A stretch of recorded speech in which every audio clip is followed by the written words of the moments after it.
Have you ever felt caught in an endless spiral of negative thoughts, worrying about the future, angered by things beyond your control, or paralyzed by fear in the face of uncertainties each day?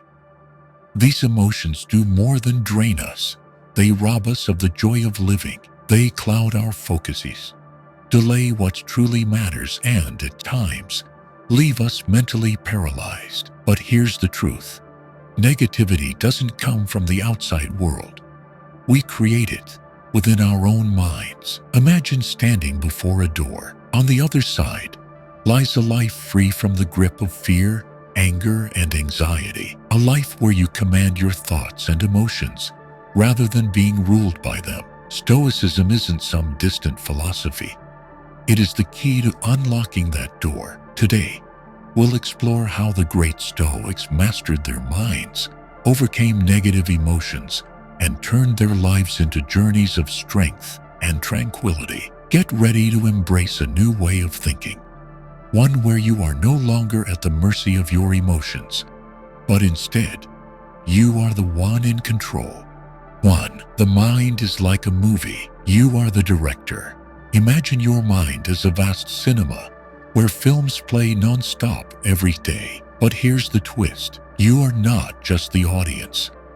You are the director, the screenwriter, and the producer of every scene. The problem is, too many of us spend our lives directing horror films in which we are the main character. A minor mistake at work, and suddenly, the mind crafts a catastrophic script. I'll get fired, then I'll be unemployed, and soon I'll lose everything. A cold glance from someone, and the tragic drama begins. They must hate me. What did I do wrong? Everyone is against me. These films do more than exhaust us.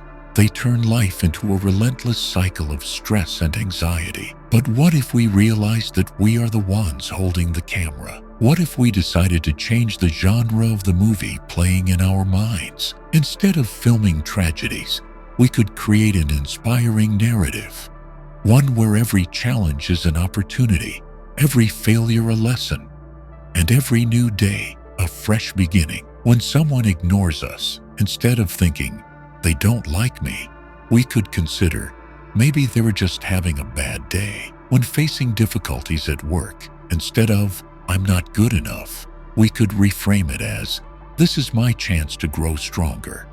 The Stoic philosopher Epictetus once said, "Men are disturbed not by things, but by the views they take of them." In other words, it is not external events that trouble us, but how we interpret them. A sudden downpour might frustrate one person because they got wet, while another sees it as the perfect moment to enjoy a warm cup of tea by the window. The same event, two different perspectives, each creating a completely different emotional experience. This reveals a fundamental truth. Our thoughts don't merely react to life. They shape how we experience it. Think back to times when you felt anxious or overwhelmed. How many of the fears you imagined actually came true? And even when they did, were they as terrible as you had envisioned? Most of us will realize that the worst-case scenarios we create in our minds rarely become reality. The human mind tends to exaggerate risks and negativity, a survival mechanism inherited from our ancestors who had to remain hyper-aware of threats in the wild. But today, those primal fears no longer serve us. We are no longer running from predators, yet we continue to invent monsters in our minds. So how do we stop directing horror films in our heads? The first step is recognizing that we have control over what our mind broadcasts. When a negative thought arises, pause and ask yourself, is there concrete evidence that this will actually happen? If not, ask, is there another way to interpret this situation more positively? Develop the habit of questioning your thoughts instead of automatically believing them. If each day we replace just one negative script with a more empowering one, over time, our minds will learn to see the world through a different lens, a perspective that fosters calm, resilience, and inner strength. Remember, You cannot control everything in life, but you can control how you perceive it. Once you master your mind, you don't just free yourself from negativity. You transform your life into an inspiring story where you are the protagonist of the greatest journey of all, the journey to mastering yourself. 2. We do not control the world, but we control our reactions.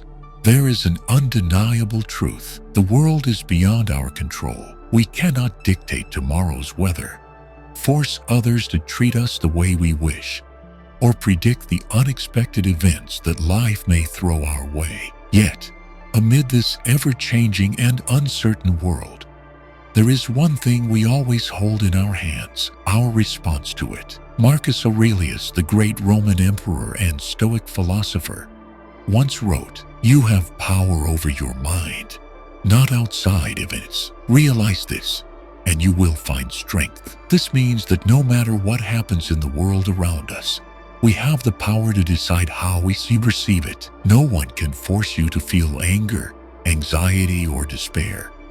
These emotions arise only when you allow them to. Consider a familiar scenario. You're driving when suddenly another car cuts in front of you. In that moment, you could react with anger, yelling, honking, and letting your frustration ruin your day. Or you could choose a different response. Take a deep breath and consider that the other driver might be having a terrible day or rushing due to an emergency. In both cases, the situation is identical. A car has cut you off, but your emotions are completely different, simply because of how you chose to respond. This principle applies to far greater challenges in life. A failure at work might devastate one person, leading them to feel worthless, while another sees it as a valuable lesson for growth. A harsh criticism could discourage someone, yet for another, it becomes fuel for self-improvement. So where does the difference lie? Not in the event itself, but in how we interpret it.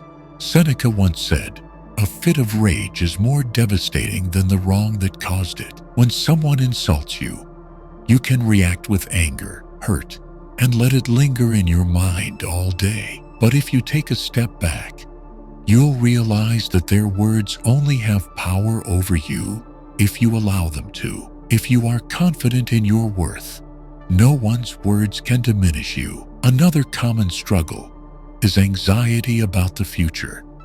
We cannot control what tomorrow will bring, but we can control how we prepare for it. Instead of letting negative thoughts consume you, instead of fearing what has yet to happen, focus on what you can do right now. If you're worried about an exam, an interview, or a difficult challenge, take action. Study, practice, prepare, rather than letting fear dominate your mind. The Stoics had a mental exercise called premeditatio malorum, visualizing possible misfortunes and mentally preparing for them.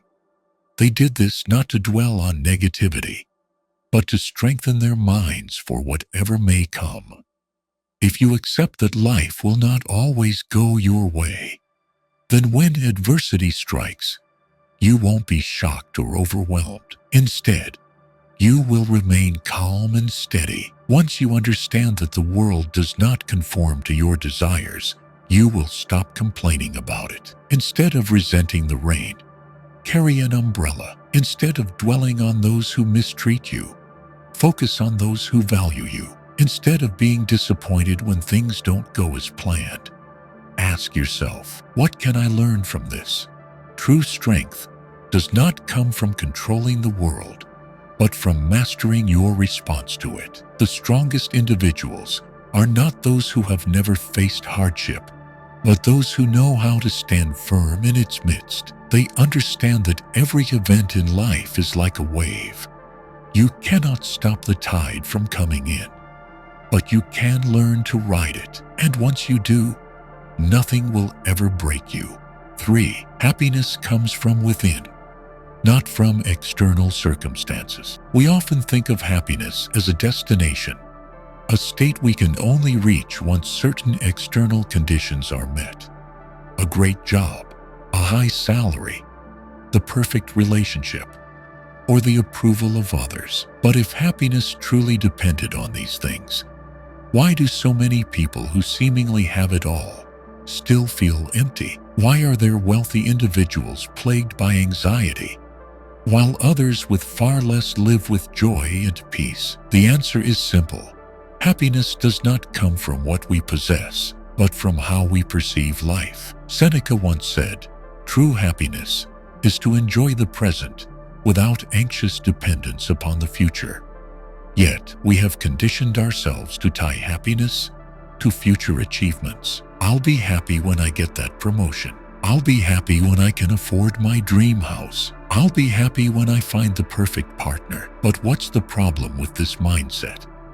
Every time we reach a goal, our mind immediately replaces it with another. The dream house might bring joy for a while, but soon we'll desire a bigger one. The ideal partner may make us happy, but if we don't cultivate inner contentment, we'll quickly become dissatisfied when they fail to meet our expectations. This proves that if we tie our happiness to external conditions, we will never truly feel fulfilled. The world is constantly changing. People are constantly changing.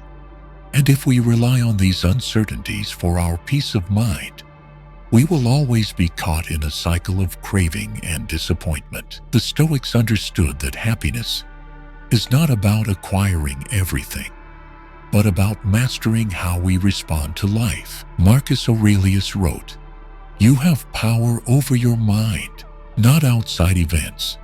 Realize this, and you will find strength." This means that instead of waiting for external circumstances to change in order to be happy, we can choose to change our perspective. Try shifting your focus from what you lack to what you already have. Learn to appreciate the small things: a good meal, a loyal friend, a quiet morning, instead of obsessing over what is missing. When the mind is filled with gratitude, there is no room for discontent or suffering.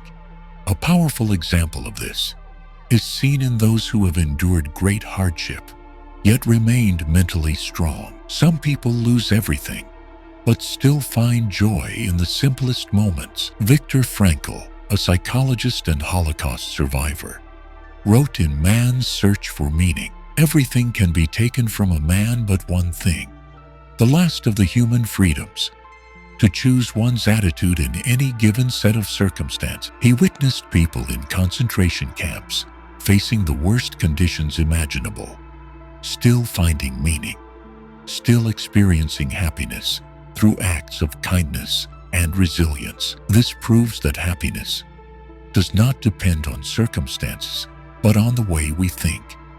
So how can we apply this to everyday life? First, stop chasing happiness through external means. Instead of believing that a new possession, a big success, or social validation will make you happy, focus on what you already have. Write down 3 things you are grateful for each day.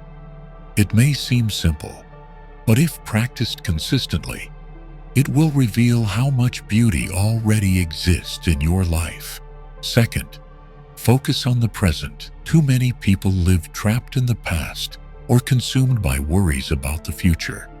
They regret what has been lost, fear what has yet to come, and forget that the only moment they truly have is now. Try taking a minute to simply observe your surroundings. Feel your breath.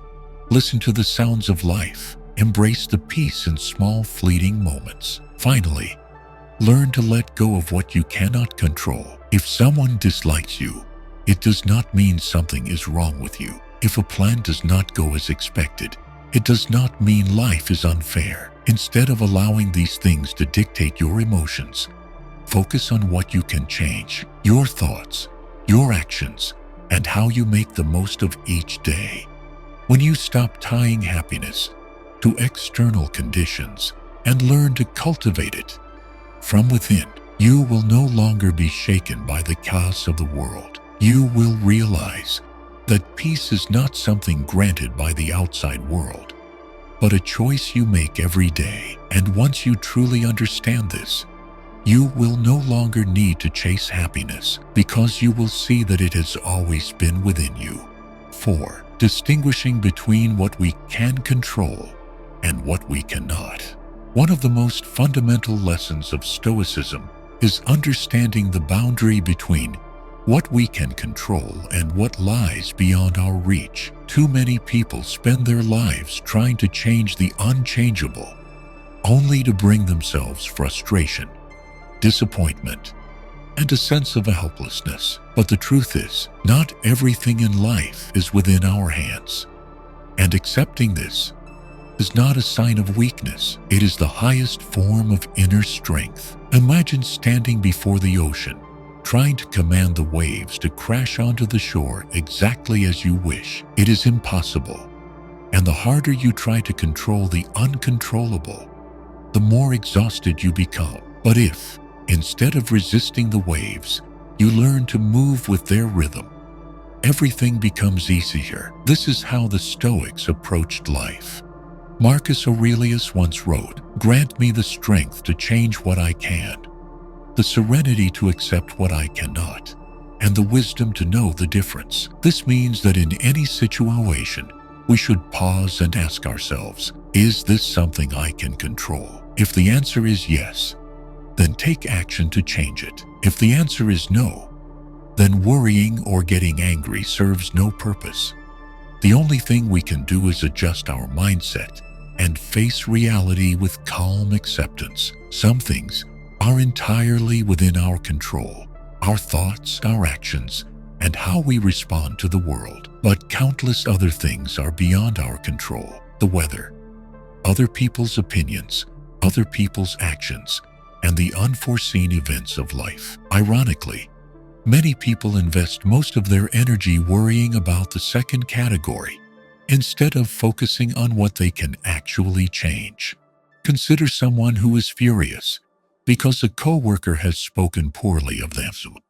They spend the entire day replaying the words, feeling wronged, desperate to prove themselves right. But in reality, no amount of anger will change the other person's thoughts. The only thing within their power is their own response, either letting it consume them or simply moving on and focusing on their work. Likewise, many people waste their days consumed by anxiety about the future, fearing failure, loss, and the unknown. But no amount of worry can prevent life's unpredictable twists. The only productive course of action is to prepare as best as possible, while accepting that absolute control is an illusion.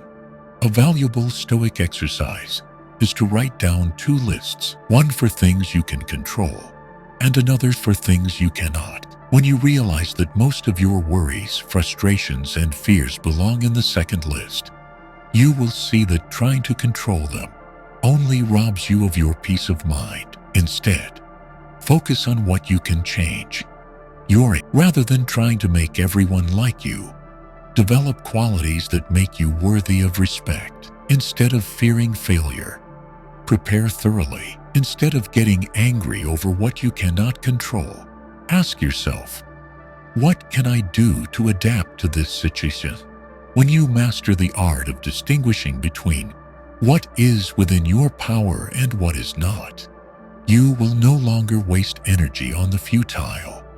You will stop trying to change the world and instead focus on changing yourself. And when you do that, you will realize that true power does not come from controlling everything around you, but from mastering how you face life itself. 5. Transforming negative emotions instead of resisting them. Most of us instinctively resist negative emotions the moment they arise. When we feel anxious, we want to eliminate it immediately. When anger flares up, we try to suppress it. When sadness sets in, we distract ourselves with temporary pleasures, scrolling through social media, binge-watching shows, or indulging in comfort food. But the more we try to push negative emotions away, the stronger they become. It's like forcing a ball underwater.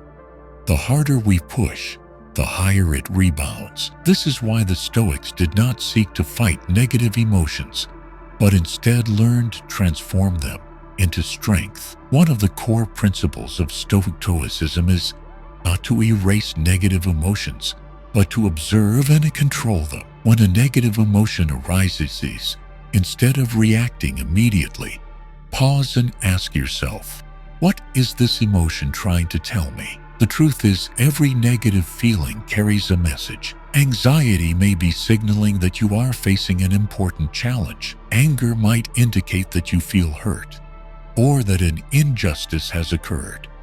Instead of viewing these emotions as enemies, see them as teachers, guiding you toward a deeper understanding of yourself. Marcus Aurelius once wrote, "You have power over your mind, not outside events. Realize this, and you will find strength." Once we understand this, we stop fearing negative emotions because we realize they have no real power over us. What matters is not that emotions arise, but how we choose to respond to them. Take a practical example. You feel deeply angered because someone insulted you. Your immediate instinct might be to retaliate, to argue, or harbor resentment. But from a Stoic perspective, you would recognize that your anger is not caused by the person's words. It stems from how you interpret them. If you believe their words carry weight, you will feel hurt. If you see them as a fleeting reaction from someone else, they lose their sting. Anger does not come from external events. It comes from the meaning you assign to them.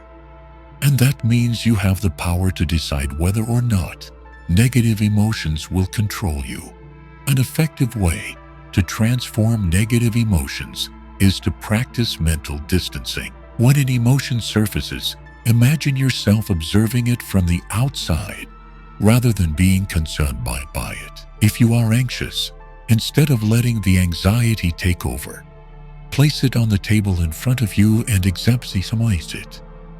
What exactly am I worried about? Is it truly as serious as I think? What steps can I take to address it? By creating distance between yourself and your emotions, you strip them of their overwhelming power.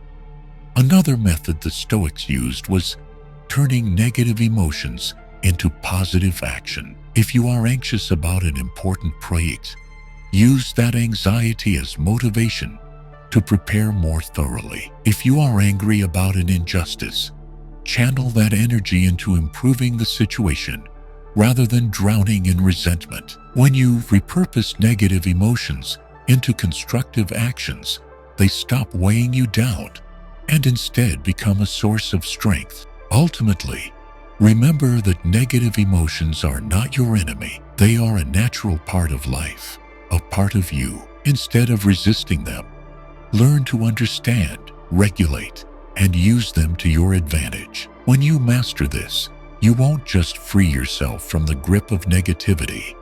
You will turn it into a tool for growth, resilience, and a life of strength and clarity. 6.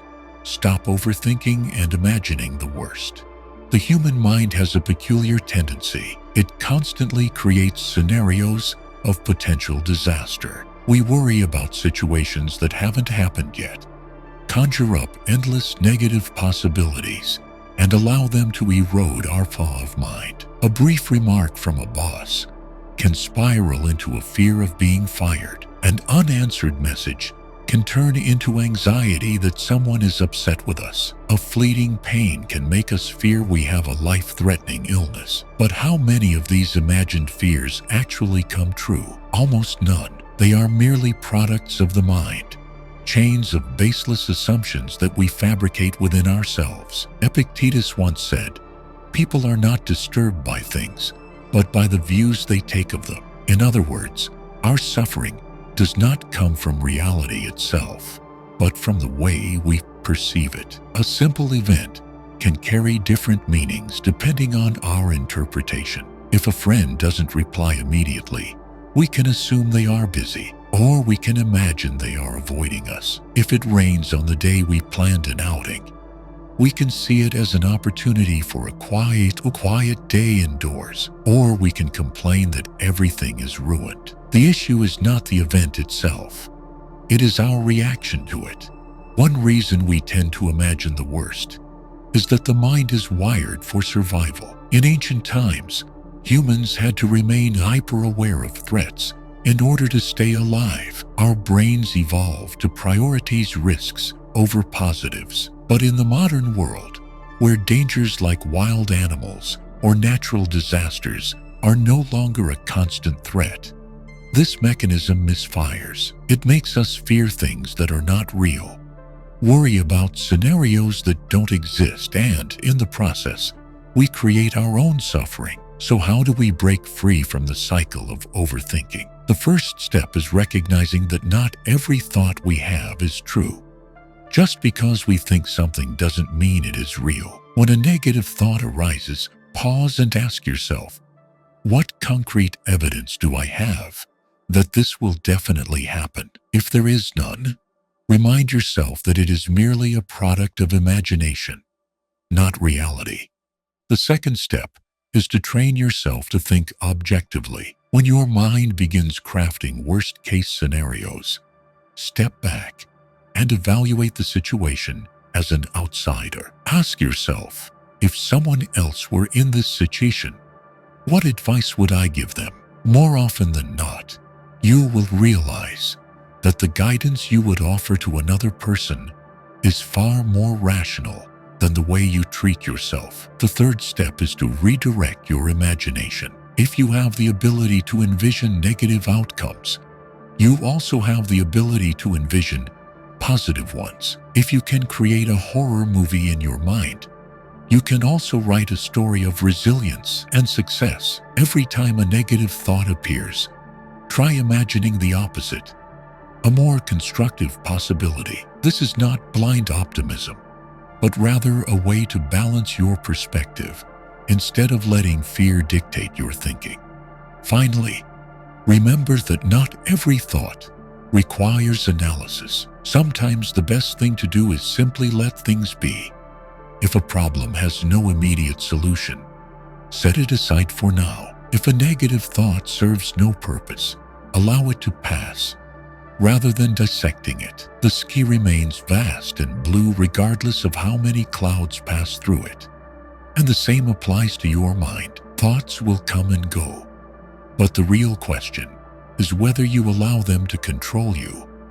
When you learn to stop overthinking and curb negative imagination, you reclaim your inner peace. You no longer let what hasn't happened haunt you, or get caught in cycles of unnecessary worry and fear. Instead of letting your mind control your life, you learn to use it as a tool that makes you stronger, calmer, and truly in command of your own existence. 7. Cultivating self-awareness. Observe instead of reacting. Most of us go through life reacting to the world around us without truly being aware of what's happening within. A harsh comment sparks anger. An unexpected event triggers anxiety. A minor failure makes us doubt ourselves. We are swept away by emotions without realizing that we have the ability to observe them rather than instinctively reacting. This is the key to attaining tranquility and mastering the mind. Cultivating self-awareness. Marcus Aurelius once wrote, "You have the power to revoke your own judgment at any moment." This is the path to immediate freedom. This means that no matter what happens, we are not obligated to let our emotions control us. When someone insults us, we can choose to be angry, or we can simply observe the discomfort arising without reacting. When we worry about the future, we can allow anxiety to consume us, or we can step back and study it, as a scientist would study the workings of the mind.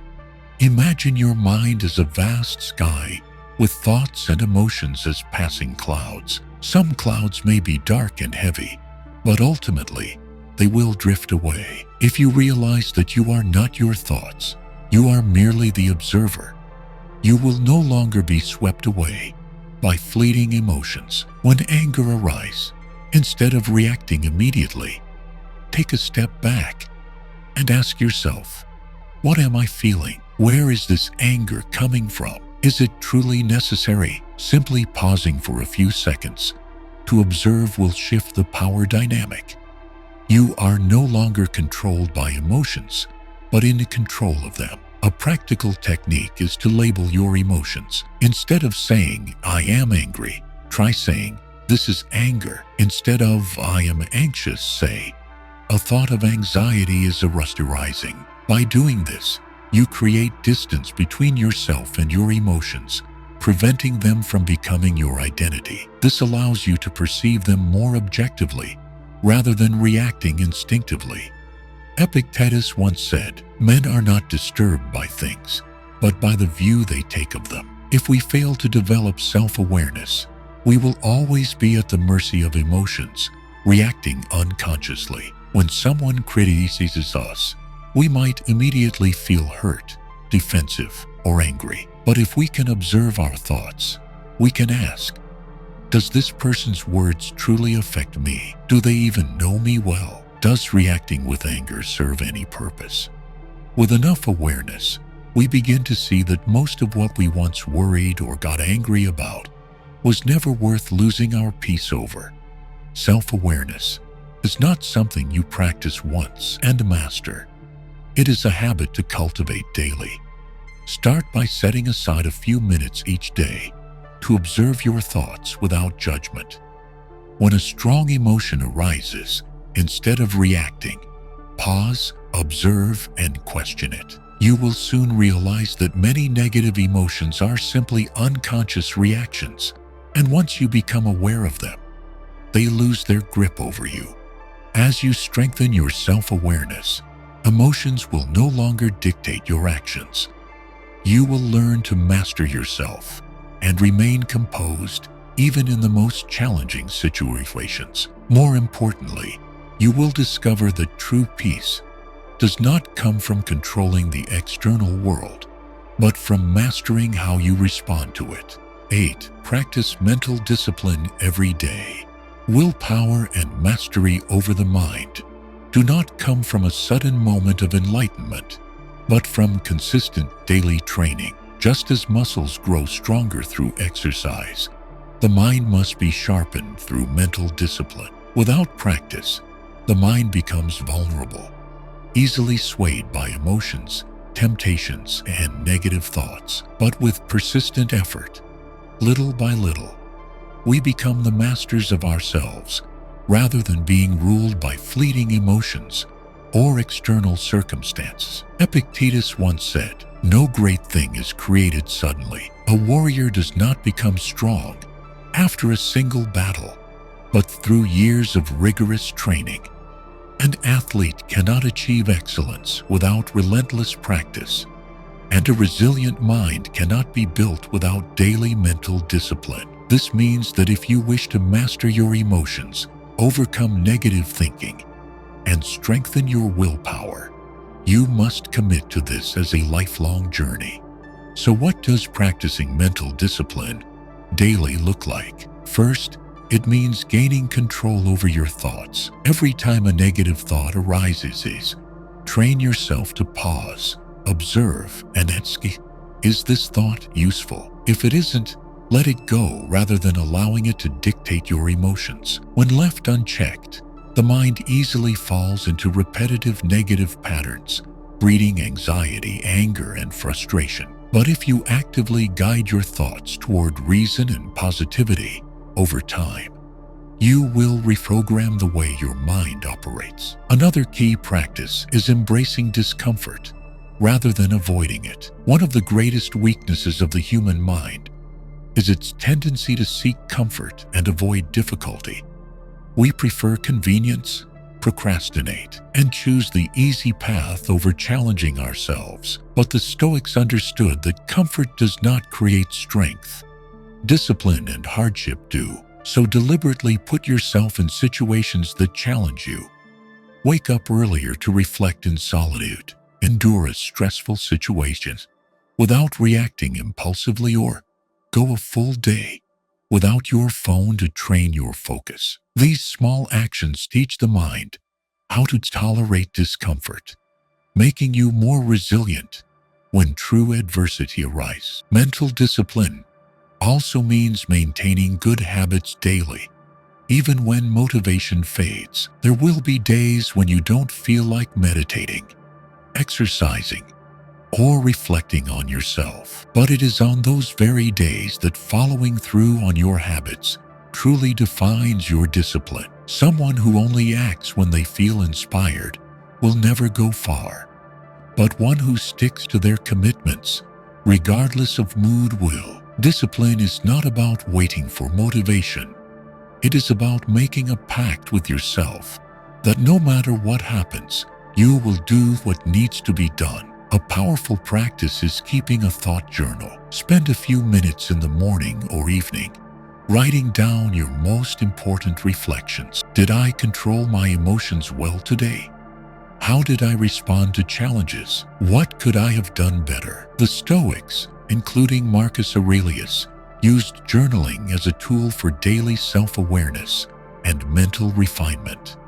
Writing down your thoughts allows you to see your weaknesses more clearly and, more importantly, gives you the opportunity to adjust and improve yourself day by day. Finally, remember that mental discipline is not something you achieve once and then keep forever. It is an ongoing journey, a process with no final destination. But with each day of practice, you take another step toward self-mastery, toward an unshakable mind, and toward a life that you control, rather than one that controls you. This is the path of the strong, the ones who do not let circumstances define them, but who define themselves. Understanding Stoicism is one thing, but applying it to daily life is an entirely different journey, one that requires persistence and continuous practice. No one can instantly master their thoughts and emotions overnight, but small, consistent actions each day will gradually make us stronger. To me, practicing Stoicism is not about waiting for grand challenges to put it to the test, but about making small yet profound changes in how I perceive the world and myself. Each morning, instead of rushing headfirst into the chaos of daily life, I take a few moments to reflect on the day ahead. I remind myself that many things are beyond my control: the weather, other people's actions, unexpected events at work. But what I can always control is how I respond to them. This simple practice helps me approach the day with a proactive mindset, preventing myself from being swept away by minor inconvenience. Ultimately, I have come to realize that practicing Stoicism is not a state one attains and maintains forever, but a lifelong journey. Some days I succeed, other days I fall short. However, instead of criticizing myself, I view these failures as lessons for further growth.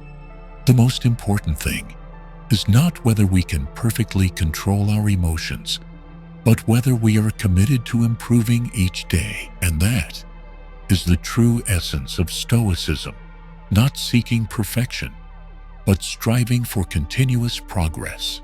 If you found this video helpful, share your thoughts in the comments on how you practice controlling your thoughts and emotions. Don't forget to like, subscribe, and turn on notifications to receive more content that helps you grow. The journey to mastering the mind is not a destination, but an ongoing process of refinement. Keep practicing each day, and you'll witness a profound shift in how you navigate life. Thank you for watching, and I'll see you in the next video.